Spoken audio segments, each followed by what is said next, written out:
Hello, beautiful souls. Rana here.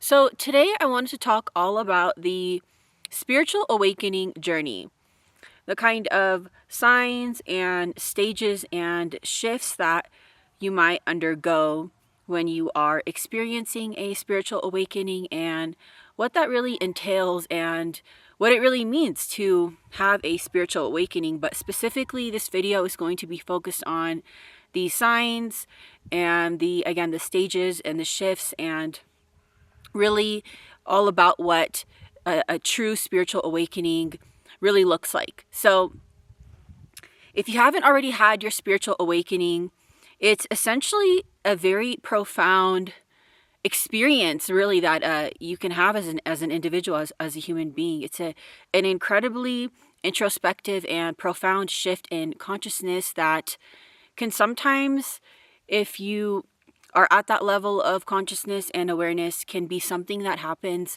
almost instantaneously. Like, it sometimes can even happen overnight, where you just have this intense shift in consciousness and the ego mind dissolves.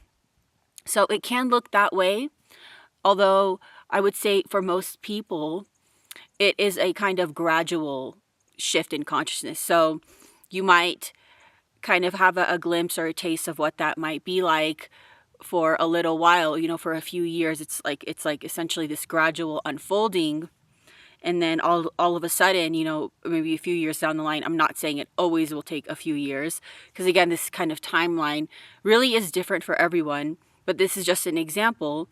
You might have initially had that first glimpse or taste of what true reality is really like, and what the true essence of this world entails, and what the true essence of who you are really is all about. You might have a taste of it, and then it's like this gradual unfolding, and again, maybe a few years down the line, you're just very, in this kind of very illuminated space, and you're just kind of free from this false self, and again, the ego mind really dissolves.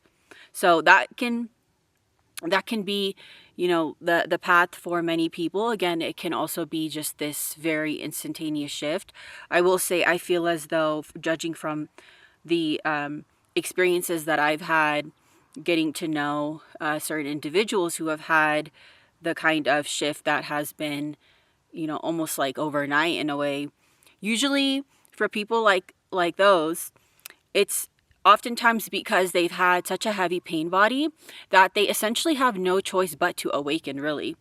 So, oftentimes what really triggers a spiritual awakening to begin with is a lot of intense suffering, and it's going through a dark night of the soul and really feeling so much pain and struggling in that way, that really, in a way, like, you have no choice but to awaken, right? You can look at it like that. So again, those individuals who have a very instantaneous kind of like ego death, if you want to call it that, although that's not always like my favorite term to use, or again, just this very intense, very profound shift in consciousness where you really connect with the capital S self, and the kind of the barriers that the ego mind, the false self, puts in place that prevents you from really realizing the true divinity of all that exists.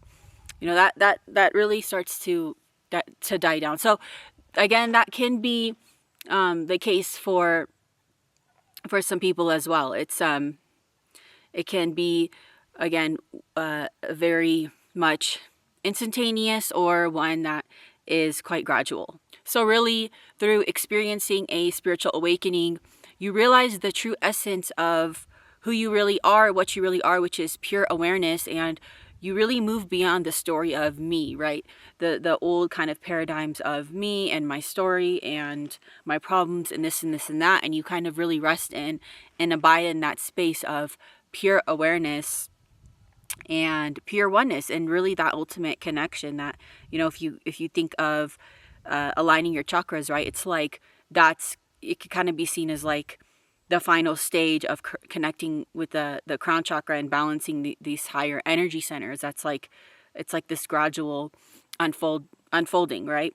So again, I kind of already mentioned that those who have really heavy pain bodies may experience this really dramatic shift, but some of the overall like signs that you might be undergoing one, especially if it's like a one of those gradual ones and not just like you wake up and you're immediately in this very illuminated space, can be, for instance, a desire for a lot of just true authenticity. Again, as those old paradigms begin to crumble away, you no longer have any desire for, any of those old patterns and those old habits that so many people who are very unconscious, or they're living in that autopilot, it might be in that state, right? So again, just this true desire for authenticity and really wanting to embody what just a very authentic life might look like, but especially one that is aligned on the spiritual path, right? So a true authenticity for spiritual alignment. That's I would say a really big sign that most people do experience. Having heightened awareness, and definitely I would say also experiencing more synchronicities is a really big one. I noticed myself personally whenever I was kind of like at that threshold of feeling like I was maybe on the precipice of all this. I was noticing there are a lot more synchronicities coming into my life, and that's a surefire way that the divine is trying to send you messages and let you know like you're on the right path. And synchronicities can come in many forms. Sometimes they're really big and really intense and very emotionally charged. Well, they're always emotionally charged, but sometimes they can be quite incredible synchronicities, and sometimes it's more minor, like just thinking about someone or something and they reach out to you or whatnot. So synchronicities are definitely a big one. And I would also say, of course, a heightened feelings of compassion and empathy for all that exists, right? Just this feeling of really returning to your body and feeling that connection with all of life, and feeling into that state of oneness. And I think it's of course very common and natural and normal for all of us who are on this journey of spiritual awakening, and just like a seekers in general, to naturally be empaths, right? And have a lot of empathy, and oftentimes maybe even sensitivity as well. Those two absolutely go hand in hand. So again, those were just some of the kind of actual signs that you might be experiencing it and going through it. Again, this is going to kind of look different for everyone, but these are just some general signs that I would say most people do encounter and experience when they are kind of like at the edge of the awakening journey right beforehand, that they up until then things might have felt super confusing, or again, you were going through a dark time, a very dark night of the soul or whatnot, and you have all these experiences, and oftentimes a big breakthrough can happen after that, right? So all this to say, if you are really kind of struggling throughout your awakening journey, just know that if you are experiencing some of these signs, you really just need to keep going, right? Keep doing this inner work, and there is something much greater on the other side of all this, of all the pain and the suffering, and you're really able to transcend that heavy pain body again through just realizing that these signs are there to really kind of convey a message and a meaning to you. So again, a shift in values, a shift in perception, shift in relationships is going to be a really big one as well. That's something that I see often, is old kind of relationships that you might have been in kind of again begin to crumble away once you do have this shift, and you have all these experiences that these kind of like relationships that might not have always been aligned, you now really begin to realize with this heightened awareness and heightened sensitivity really to all these kind of energies. It just all comes to the surface, right? It's like this purging that, yeah, there could be like a very dramatic event that occurs with the relationships in your life, before you begin to realize like that actually was all part of the unfolding, right? Like that was part of the divine play of that reality. It's like, again, it's that Kali energy that I always like to bring it back to. which is why we really work with the Mahavidyas on the Dharmic path, because it's just so crucial to understanding that these kind of shifts in our consciousness. It's like that it's meant to be that way, like all of those times when you feel like you're getting tripped up or not realizing like, why is this happening, and I'm not making the progress I want to be, or I might be falling back into old ways. That was definitely something that I was struggling with initially, was feeling like I was almost going backward.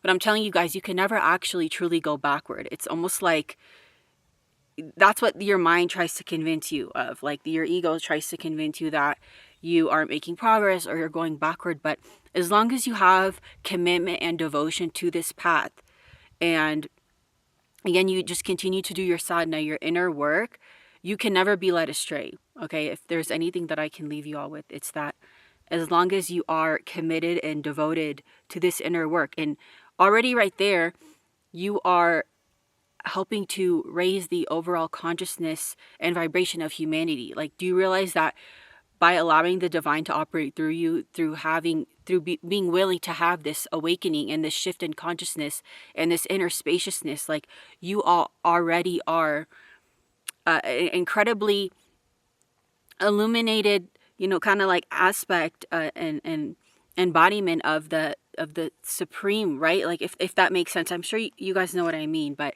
it's just a really beautiful feeling to just allow that to happen. So all this to say, if you feel like something's not working or you're kind of struggling to get there, it's just, that's what your ego is trying to convince you of. But you will always be making progress, and you always are making progress, right? As long as you're really recognizing that and resting in this space of awareness. I also made that video on a Kundalini awakening. So a Kundalini awakening can absolutely be a part of this, right? It triggers a spiritual awakening for many people. I know when I had my Kundalini awakening, I had a very intense shift in perception. Of course, I was already on this path and doing so much spiritual work, but if you do encounter, or if you do experience a Kundalini awakening, this can really propel you forward in many ways and accelerate your awakening, right? So I would also look into a Kundalini awakening really entails, and you might have already had one without kind of realizing it sometimes, right? Once you begin to understand what it entails, it might become more clear to you that again, you've actually made more progress that the ego mind tries to convince you of. So I wanted to also go over some myths about the awakening journey. I kind of touched on this initially, right? And again, this is through that pain body, that dark night of the soul. But I think a lot of times people realize that it's going to be easy or fun, or that honestly, truthfully, couldn't be further from the truth. It can be quite challenging to have an awakening, especially once you realize, like really that that we're living in a world that, of course, it's not fully unconscious, but when a lot of people are unconscious and aren't doing this work, and again, you see all of the bad that's happening in the world and whatnot, and just people operating from these lower spaces of awareness and lower vibrational frequencies, it can be so difficult. So not just externally when you look at the outside world, but even within, right? When you're battling your own kind of again that pain body, if you want to refer to it as that. But all this to say, I think a lot of people think that they're going to become just super enlightened, which I'm actually going to make a video on this idea of like enlightenment and spiritual awakening, because they're quite different. But it's really not as, I think, like a smooth sailing as people realize. It can be quite challenging. But again, all that means is that you're really working on breaking through that shell, right? You're cracking yourself open, you're cracking your heart open, and it's just a very beautiful, divine feeling, right? To do that, because it's like kind of like that cheesy kind of expression, right? The best things in life you have to work hard, for them. And it's like a spiritual awakening is really similar. If you really want to know what it's like to have this experience, you have to go through the pain and face that discomfort. It's like it's oftentimes just a very necessary aspect. So if you are, again, feeling that discomfort and really struggling with it, just know that it's all part of the unfolding, and it's very natural and normal. Another thing that I want to mention is another myth really is that I think oftentimes people think that, oh, awakening is only reserved for special people or, just a certain group of individuals. But honestly, I would say anyone can awaken. Anyone has the potential and the possibility to awaken. It's not really reserved for people who have already been on this path for so long and have, all this like austerity and intense devotion. Really, anyone can awaken. So it's also really important to understand that you, my friend who is listening to this, you have the potential to have this beautiful divine experience and awaken. So really important to realize that anyone can awaken. So again, there's so much more I can say on this. I am doing Dharmic healing sessions one-on-one, so reach out to me if you need any kind of support. I also share more information about this over on my blog, and I'm going to be having a course that comes out soon, all on basically everything that I talk about on how we can actually live this spiritual life on a daily basis, and even when we aren't living in sacred sites or we're not constantly immersed in nature, right? Like, I think a lot of people can relate to this feeling of like wanting to have these experiences, but they're in the rat race, they're going about their day-to-day life, they're on autopilot, whatnot. So it can be hard when